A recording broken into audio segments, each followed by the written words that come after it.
Hi fellow food geeks, welcome back. Today we have delicious paninis for you.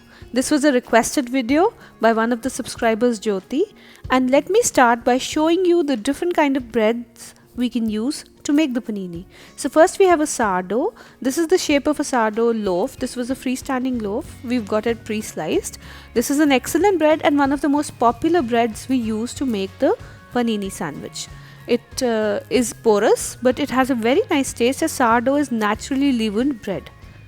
Now you can also make a panini on a pita bread. Pita bread lends a lot to the panini. It's a tasty bread. Now the bread that we are going to use is called a panini bread. Now this is the bread which I've freshly baked. As you can see, the concentric circles on the bread match the concentric circles on the tray. Now this is not a very thick bread, it is a denser bread and it grills really well. The grill marks come really nice on this, and this bread absorbs or soaks in the moisture of the filling, so that is why this bread is good to use. A panini is derived from a panino, which means basically a bread roll. It's an Italian sandwich and usually it's served warm by grilling or toasting. Let me slice one and show it to you now from inside. Really, you could use any kind of bread that you want for a grilled sandwich. It could be a focaccia, a ciabatta, a baguette, anything really. It's your kitchen, it's your house, it's your food. All you need to do is make it with love. So first thing you do is take a zucchini and cut it lengthwise into long thin strips and grill it. Use a little olive oil. You can grill it on a skillet, on a griddle. If your sandwich maker has a griddle attachment, do it on that.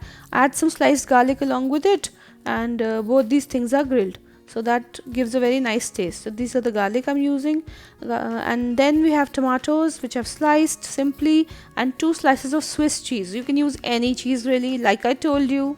No rocket science. So now let's start assembling the first one. It has an amazing taste. This is one of my favorite paninis, which I'm going to show you right now. So the first thing that what we do is, when we take a panini bread, we first butter it on the outside. No, not on the inside, on the outside. The reason is that we want grill marks on it. It looks pretty.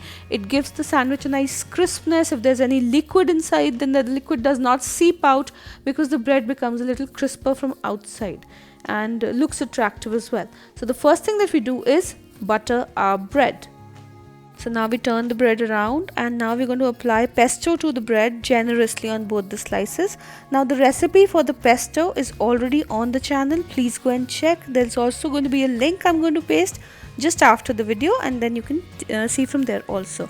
So now that we've put the pesto very nicely on the bread, we're going to go to the next step. Now we take the zucchini and place it like so on the sandwich. Now we place the tomatoes.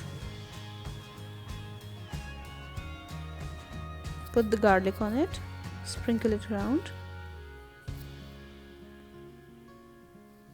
and now we're going to add the cheese on top. This is Swiss cheese. You can use cheddar, any kind of slices. If you don't have slices, grated cheese would work just fine as well. So the cheese is salty, so I'm not adding any salt, just some black pepper and some red chili flakes. These are optional. I like them, so I'm adding them. So the first one is ready. Now let's move to the second one. So for the second one, I use some grilled eggplant or aubergine, whatever you call it, just with a little olive oil and a little bit of salt. And then I also sliced up some onions, and then I sauteed them till when they were pink. I added a little balsamic vinegar and salt. That's it. So these are the caramelized onions, and these are the garlic, the same as before, just plain grilled. So we add the caramelized onions, spread them really nicely. Now we're going to take some mozzarella, and now if you see, I'm taking a paper towel and patting them dry, because this is wet fresh mozzarella or bocconcini, and we're going to put that on the sandwich. Patting would help because it has excess moisture. It's stored in water, and we want to remove that water, the brine it was in, right? So now after we've put the mozzarella, we're going to add the brinjal or aubergine or eggplant slices and the garlic on top.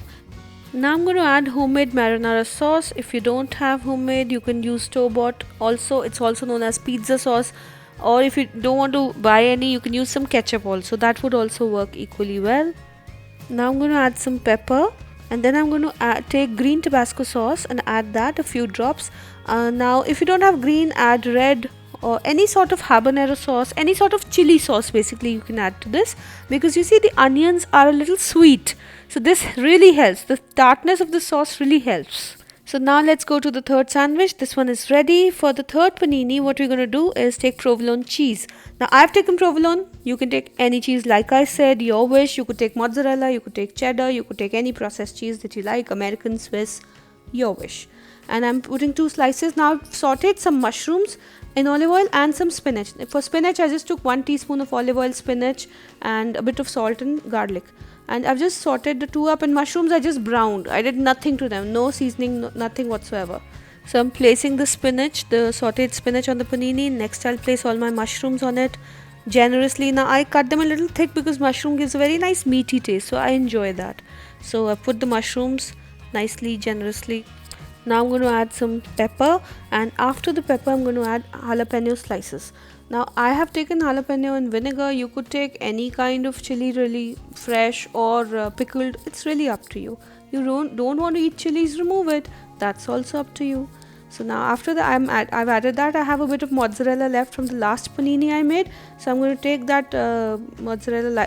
Look, I'm showing you the bottle first. Now I'll just take that mozzarella, pat it, and then put it on top, because I don't want anything to go to waste, and mozzarella always gives it a nice stringy feel to the sandwich, and I like that. I enjoy that.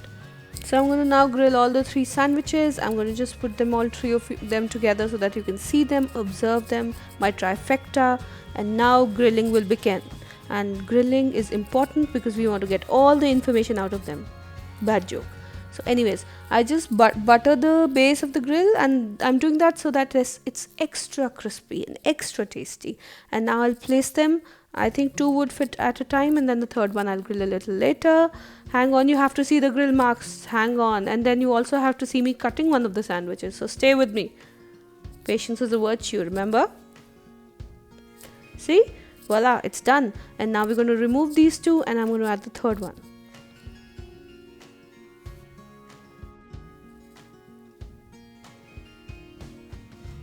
Again in a second, and it's grilled. Now let me just cut open one, the mozzarella one, and show it to you just quickly.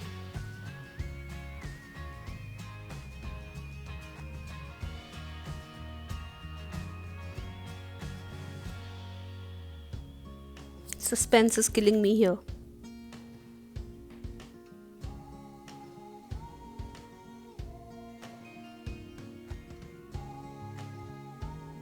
There you go. That's the money shot. Now I hope you enjoyed this recipe. I'll come up with more permutations and combinations of panini soon. And I hope all of you make these and leave a comment below telling me how they turned out to be. Of course, if there are any questions, I would love to answer them. Also remember, the same recipe is available in Hindi on my channel as well. So please encourage your friends who would like to see it in Hindi to go watch it over there. Again, you can make this vegan because we have vegan cheeses available in the market nowadays, and you can use those. So I hope you had a good time. I did too. And I'll catch you soon in the next one. Bye.